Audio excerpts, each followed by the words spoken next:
বিসমিল্লাহির রহমানির রহিম। আসসালামু আলাইকুম। আজকে আমি আপনাদের কম্পিউটার পরিচিতি সম্পর্কে কিছু ধারণা দেব। তো আপনারা আশা করি যারা আমার এই ভিডিও টিউটোরিয়ালটা দেখতেছেন তারা অবশ্যই কম্পিউটার সম্পর্কে ধারণা আছে। তা না হলে আমার এই ভিডিও টিউটোরিয়ালটা আপনারা দেখতে পারতেন না। তো এই কারণে আজকে এই পরিচিতি আসলে আমি ওয়েব ডেভেলপমেন্ট থেকে শুরু করতাম। তো পরিচিত এটি আমার হচ্ছে প্রথম ভিডিও টিউটোরিয়াল, যার কারণে আমি কম্পিউটার বেসিক সম্পর্কে ধারণা দিয়ে আমি ওয়েব ডেভেলপমেন্ট পার্টে যাব। তো আশা করি এই ভিডিও টিউটোরিয়ালটি সবার জন্যই উপকৃত হবে, যারা ওয়েব ডেভেলপমেন্টে কাজ করবে এবং যারা ওয়েব ডেভেলপমেন্ট ছাড়া অন্য সেক্টরে কাজ করবে। বিভিন্ন অফিসিয়াল, আনঅফিসিয়াল, পার্সোনাল, যে যেভাবে কাজ করুক না কেন, এই ভিডিও টিউটোরিয়াল কম্পিউটার বেসিকের যে ভিডিওগুলো থাকবে সেগুলো সবার জন্যই অনেক গুরুত্বপূর্ণ ভূমিকা রাখবে বলে আমি আশা করি। তো আমি আপনাদের কাছে যেভাবে কথা বলি না, আমার কথাগুলো ক্ষমা দৃষ্টিতে রাখবেন, কারণ আমি কোনো প্রফেশনাল টিচার নই। আর আমি আপনাদের অলরেডি বলে ফেলছি যে আমি কখনো ভিডিও টিউটোরিয়াল করিনি। তো এটি হচ্ছে আমার প্রথম ভিডিও টিউটোরিয়াল, সেই হিসাবে আপনারা আমাকে ক্ষমা দৃষ্টিতে দেখবেন। তো আমি আজকে আপনাদেরকে কম্পিউটার বেসিকের কিছু দেখাবো। তো তার আগে আমি আপনাদেরকে একটা টুলস সম্পর্কে ধারণা দিই। এটি হচ্ছে স্নাইপিং টুল। এটি থাকবে হচ্ছে আপনার কম্পিউটারের স্টার্ট বাটনে গিয়ে অল প্রোগ্রামে ঢুকবেন, এরপর অ্যাক্সেসরিজ, এরপর স্নাইপিং টুল। এই টুলটির কাজ হচ্ছে আপনি যে কোনো ইমেজ যে কোনো জায়গায় ডেস্কটপের উপর থেকে আপনি স্ক্রিনশট নিয়ে এটাকে কাজ করতে পারবেন, এটাকে ইমেজ আকারে সেভ করতে পারবেন। এখান থেকে সেভে ক্লিক করলেই এটা সেভে আসবে এবং এখান থেকে আপনি যে কোনো ফরম্যাটে সেভ করতে পারবেন। তো তার আগে আমি আপনাদের বলি এটারও আরও কিছু কাজ আমি আপনাকে দেখাবো। তো এখান থেকে আমি আপনাকে কম্পিউটারের ফার্স্ট আপনাদের কিছু দেখাচ্ছি। সেটা হচ্ছে এই বারটা, নিচে যে এই বারটা আছে আপনার, এই যে বারটুকু দেখা যায় এটার নাম হচ্ছে টাস্ক বার। আমাদের যে কোনো প্রোগ্রাম রান করা থাকলে সেইগুলো এই টাস্ক বারে শো করবে। এরপরে আপনার আপনার হাতের ডান দিকে এখানে আপনার ক্লকটা দেখতে পারবেন। এর এর আগে দেখতে পারবেন স্পিকার আপনার। এরপর হচ্ছে এটা হচ্ছে ইন্টারনেট কানেকশনের জন্য। এখান থেকে আপনি চাইলে আপনার ইন্টারনেট কানেকশনের জন্য সেটিংয়ে যেতে পারবেন। সেটিংয়ে গিয়ে এখান থেকে চেঞ্জ সেটিংয়ে গিয়ে আপনার যেগুলোতে ওয়াইফাই ডিভাইস থাকলে ওয়াইফাই ওয়্যারলেস দেখাবে। এখানে আমার লোকাল এরিয়া কানেকশন ল্যান্ড কার্ডটা আমার শো করছে, এটা দেখা আপনারা দেখতে পাচ্ছেন। তো এরপর আপনি এখান থেকে ড্রপ ডাউনে আপনার কিছু প্রোগ্রাম এখানে দেখাবে, যেগুলো প্রোগ্রাম আপনার চালু আছে। এরপর এইগুলো এখানটা আপনার এই নিচের এই জায়গাটুকুতে পাবেন। আর এটা হচ্ছে আপনার এই গোল এই এতটুকু হচ্ছে আপনার অপশন বার। আমি এই কারণে অপশন বার বললাম, এটার নাম হচ্ছে কম্পিউটারের ভাষায় স্টার্ট বাটন। আপনার যখন মোবাইলে অপশন বারে যান, বিভিন্ন আপনার মোবাইল ইনস্টলকৃত যেগুলো অপশন মেনু বের করতে চান, মোবাইলে একটা মেনু বার থাকে, এটাকে বলে মেনু বার বা অপশন বার। কম্পিউটারের ভাষায় স্টার্ট বাটন। তো আপনি যখন এই যখন স্টার্ট বাটনে ক্লিক করবেন তখন আপনার সবগুলো অপশন বার চলে আসবে। তো আর এইগুলো আমরা যেগুলো দেখতেছি এগুলোকে বলা হয় শর্টকাট প্রোগ্রামের শর্টকাট। তো আমরা আমাদের যে প্রোগ্রামগুলো, যে সফটওয়্যারগুলো ইনস্টল করা থাকবে সেগুলো শর্টকাট হিসেবে এখানে ডেস্কটপে থাকবে। আমরা মোবাইলে অনেক সময় শর্টকাট রেখে দিই দ্রুত কাজ করার জন্য, যাতে চাপ আমার অপশন বারে না ঢুকেও আমরা ক্যামেরা অথবা স্কাইপি, ভাইবার, ইমো এগুলোতে আমরা সরাসরি ঢুকতে পারি অপশন বারে না গিয়েও। ঠিক তো দ্রুপ এইগুলো আপনার ডেস্ক ওয়ালপেপারের উপরে যেগুলো থাকবে সেইগুলোই হচ্ছে আপনার শর্টকাট প্রোগ্রাম, আর পুরোটাকে বলা হয় ডেস্কটপ। আমরা যে পুরো স্ক্রিনটা দেখতেছি এটা হচ্ছে ডেস্কটপ।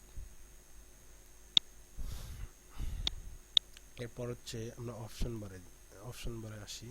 অপশন বারে আমরা যখন যাব, এখানে আমরা কিছু অপশন বারে শর্টকাট এখানে মানে যেগুলো আমরা প্রতিনিয়ত ব্যবহার করব সেগুলো এইখানটাতে শো করবে। আর মেইন অল প্রোগ্রাম হচ্ছে সমস্ত যতগুলো প্রোগ্রাম আছে সবগুলো প্রোগ্রাম দেখানোর জন্য অল প্রোগ্রামসে যাব। তো অল প্রোগ্রামে যখন আমরা যাব তখন আমাদের যতগুলো প্রোগ্রাম সবগুলো এখানে দেখাবে। এইগুলোর মধ্যে আমরা একটা একটা করে ঢুকে দেখতে পারবো। এরপর আসি আমরা ফাইল ম্যানেজার সম্পর্কে। আমরা মোবাইলে ফাইল ম্যানেজার সবাই বের করতে পারি। প্রথমে অপশন বারে ঢুকতে হবে, তারপর ফাইল ম্যানেজারে ঢুকতে হবে। ফাইল ম্যানেজার সম্পর্কে আমাদের সবার ধারণা আছে। ফাইল ম্যানেজার হচ্ছে আমরা আমাদের মেমোরি কার্ড যেটা বলি সেটা মোবাইল আপনার মোবাইলে একটা হচ্ছে ইন্টারনাল মেমোরি, একটা হচ্ছে এক্সটার্নাল মেমোরি। এখানটাতেও আপনার সেম ভাবে কাজ করবে।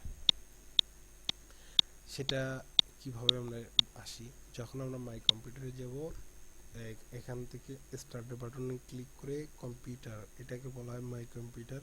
উইন্ডোজ 10 এর দিস পিসি আর উইন্ডোজ 8.1 সম্ভবত দিস কম্পিউটার বা দিস পিসি থাকবে। তো এটা হচ্ছে যখন আমরা ফাইল ম্যানেজারে আমরা যখন যাই তখন যেটা দেখতে পাই যে হচ্ছে ইন্টারনাল মেমোরি, এক্সটার্নাল মেমোরি। তো কম্পিউটারের ভাষায় হচ্ছে এটা হার্ড ডিস্ক, আমার হচ্ছে ইন্টারনাল, আর হচ্ছে ডিভাইস উইথ রিমুভেবল স্টোরেজ, এটা হচ্ছে আমার এক্সটার্নাল। আমরা এক্সটার্নাল যেগুলো ইউজ করব মানে বাহ্যিক, ইন্টারনাল হচ্ছে ভেতরগত, এক্সটার্নাল হচ্ছে বহিরাগত। আমরা আমাদের কম্পিউটারের ভিতরে যেটা থাকবে সেটা হচ্ছে ইন্টারনাল, আমাদের হার্ড ডিস্ক। আর বাহ্যিকভাবে যেটা থাকবে ওটা হচ্ছে কি এক্সটার্নাল, মানে বাহ্যিক, সরি আগেরটা হচ্ছে বহিরাগত মানে ভিতরগত, এটা বাইরেগত। এক কথা আমরা বলতে পারি আমাদের ভিতরে যেটা থাকবে সেটা হচ্ছে হার্ড ডিস্ক, আর এক্সটার্নাল যেটা থাকবে এটা নিচে থাকবে। তো এর ভিতরে আমাদের ইন্টারনাল, আপনার মোবাইলে যখন ইউজ করবেন তখন দেখবেন যে আপনাদের ইন্টারনাল মেমোরিতে কিছু অ্যাপস অটোমেটিকলি ইনস্টল করা থাকে। ঠিক ওইটা কারণ আপনার মোবাইলটি যখন আপনি ব্যবহার করবেন তখন দেখবেন যে ওখানে কিছু প্রোগ্রাম ইনস্টল করা আছে। আপনার ডিভাইস যখন আপনার ডিভাইসটা তৈরি করা হয় তখন কোনো আপনার অপারেটিং সিস্টেম থাকে না, এটাকে কোনো না কোনো অপারেটিং সিস্টেম রান করে এরপর ওই ডিভাইসটি ইউজ করতে হয়। ঠিক তেমনই কম্পিউটার সেমভাবে কাজ করে। কম্পিউটারে আপনার প্রথমে ডিভাইসটি তৈরি করা থাকে, এটাকে কোনো না কোনো অপারেটিং সিস্টেম ইনস্টল করতে হয়। মোবাইলে যেমন থাকে আপনার অ্যান্ড্রয়েড, আইফোন, স্যাম্বিয়ান, এরপর হচ্ছে উইন্ডোজ। কম্পিউটারের ঠিক তেমন উইন্ডোজ, লিনাক্স, এক্সপি, এক্সপি, এরপর এর ভিতরে এক্সপির ভিতরে পার্ট আছে। আপনার উইন্ডোজের ভিতরে অনেকগুলো আপনার ভার্সন আছে, উইন্ডোজ 7, 8, 8.1, উইন্ডোজ 10। এরপর হচ্ছে আপনার লিনাক্সের মধ্যে হচ্ছে রিড হ্যাট, উবুন্টু। তো কম্পিউটার আমি আপনাদের এখন দেখাচ্ছি উইন্ডোজ, আমার পিসিতে ইনস্টল করা উইন্ডোজ 7। তো উইন্ডোজ যেটা বলতেছিলাম যে আমরা কোনো না কোনো অপারেটিং সিস্টেমে আমাদের কম্পিউটার রান করে। কম্পিউটার নিজস্ব কোনো ভাবে কাজ করে না, এটা কোনো না কোনো অপারেটিং সিস্টেমের দ্বারা কাজ করাইতে হয়। তো আমরা এখন আছি হচ্ছে উইন্ডোজ 7-এ। এখন আমার যে অপারেটিং সিস্টেমটা থাকবে, এই অপারেটিং সিস্টেমটা কোনো না কোনো জায়গায় রাখতে হয়। সেইটা হচ্ছে আমাদের হার্ড ডিস্কে, সি ড্রাইভে আমাদের অপারেটিং সিস্টেমটা থাকে। তো আমরা যখন উইন্ডোজ, এখানে দেখেন যে এখানে একটা চিহ্ন আছে, আপনার একটা প্রতীক দেখতে পাচ্ছেন এখানটাতে, সি ড্রাইভে এই জায়গাটাতে একটা প্রতীক আছে। এটা হচ্ছে আমার উইন্ডোজ 7টা এটাতে ইনস্টল করা আছে। আমাদের যে ড্রাইভেই ইনস্টল করার থাকে না কেন, সেই ড্রাইভটা এখানটা এই আইকনটা শো করবে। তো এটা হচ্ছে সি ড্রাইভে যখন আমরা ঢুকবো, যখন আমরা দেখতে পারবো যে আমাদের যে প্রোগ্রামগুলো ইনস্টল করা আছে সেগুলো আমরা এখানটাতে শো করবে। আর এখানতে প্রোগ্রাম ফাইল হচ্ছে আপনার যেগুলো অ্যাপস, আমরা মোবাইলে যেগুলো অ্যাপস ইনস্টল করি আর কম্পিউটারের ভাষায় এইগুলোকে বলা হয় প্রোগ্রাম বা অ্যাপ্লিকেশন। আমরা ওই অ্যাপ্লিকেশন অ্যাপস আমরা এখানে কম্পিউটারের ভাষায় অ্যাপ্লিকেশন বা সফটওয়্যার যেটাকে বলি, সেটা এখানটাতে ইনস্টল করে দেয়, প্রোগ্রাম ফাইলের মধ্যে থাকবে। আর এরপর হচ্ছে ওয়ান টেস্ট, আমার ডি ড্রাইভ নামে একটা ড্রাইভ আছে। এটা আমরা আমার হার্ড ডিস্কে অনেকে 2টা 4টা 5টা যে যার মতো করে ভাগ করে নেয়। আমি 2টা ভাগে আমার 2টা ভাগে ভাগ করা আছে। একটা হচ্ছে সি ড্রাইভ, যেটাতে শুধুমাত্র আমার অপারেটিং সিস্টেমটা রাখা আছে, আর বাকি যতগুলো জিনিস ইমেজ থেকে শুরু করে এরপর হচ্ছে আমার প্রয়োজনীয় জিনিস, কাজের জিনিস, সেগুলো আমি ডি ড্রাইভের ভিতরে রাখি। তো এখন আমরা এখানটাতে আমাদের মনের মতো করে ফোল্ডার রাখা, ফোল্ডারের ভিতরে ফোল্ডার বানিয়ে বানিয়ে আমরা এগুলো রাখতে পারি। আমরা এই ফোল্ডারের ভিতরে যে কোনো জিনিস রাখতে পারি।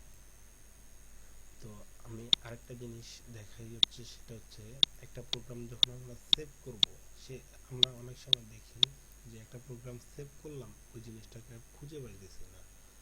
তো বা একটা ইমেজ ডাউনলোড করলাম, এই ডাউনলোড করে এটাকে খুঁজে পাইতেছি না, বা যে কোনোভাবে আমরা জিনিস পাই না কেন, ডাউনলোড করি, কেউ গিফট করলো বা শেয়ার করে নিলাম, এই জিনিসটা আমরা পরবর্তীতে খুঁজে পাই না।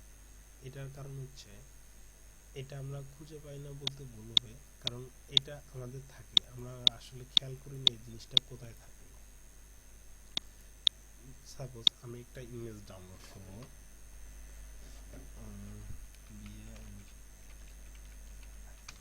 সাপোজ বাংলাদেশ লিখে আমি একটা ইমেজে গিয়ে ইমেজ ডাউনলোড করব। আমরা এই ইমেজটাকে ডাউনলোড করব,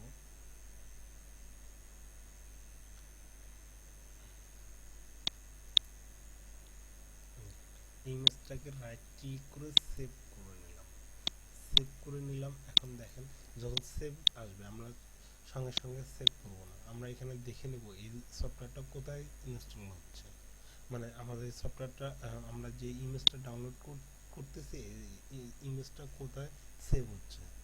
দেখেন এখান থেকে রবি, মানে আমার কম্পিউটারের নাম হচ্ছে রবি, এর ভিতরে ডাউনলোড নামে একটা ফোল্ডার আছে, ডাউনলোড ফোল্ডারের ভিতরে আরেকটা হলিডে নামে একটা ফোল্ডার আছে, সেই ফোল্ডারের ভিতরে এই নামে সেভ হবে। আমরা চাইলে এই নামটাও চেঞ্জ করে দিতে পারবো, অথবা আমরা এখানটাতে আমরা এই ডাউনলোডের ভিতরে হলিডে এখানে রাখবো না, আমরা ওয়ান টেস্ট বা ডি ড্রাইভের ভিতরে রাখবো, এইখানটাতে রাখবো।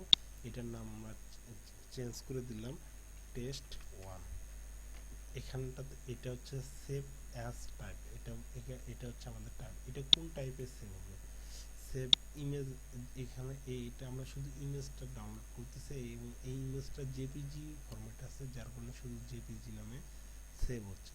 তো আমরা এখান থেকে যে কোনো জিনিস সেভ করার আগে আমরা দেখে নেব যে এখানটাতে অন্য কোনো অপশন বের হয় কিনা, অন্য কোনো টাইপে সেভ হয় কিনা। তো এরপর আমরা এটাকে সেভ করে নেব। এখন আমাদের ইমেজটা ডাউনলোড হয়ে গেছে। তো আমরা এখানে দেখেন অলে দিলে আমরা এখান থেকে দেখতে পাবো যতগুলো আমার ডাউনলোডকৃত ফাইল আছে সবগুলো এখানটাতে আছে। এরপর আমরা সব ফোল্ডারে যাব, দেখেন সাইন ফোল্ডার গেলে সরাসরি আমাদের দেখাচ্ছে মাই কম্পিউটার ওয়ান টেস্টের ভিতরে টেস্ট ওয়ান জেপিজি, আমরা এটাই ডাউনলোড করেছিলাম। তো এটা যদি আমি এইভাবে না যাই, পরবর্তীতে ধরেন যে আমি এই মুহূর্তে গেলাম না, এখন ডাউনলোড করে রাখলাম, আগামীকাল এসে বসলাম, ধরেন যে এখন এখন আমরা আগামীকালে আছি সাপোজ।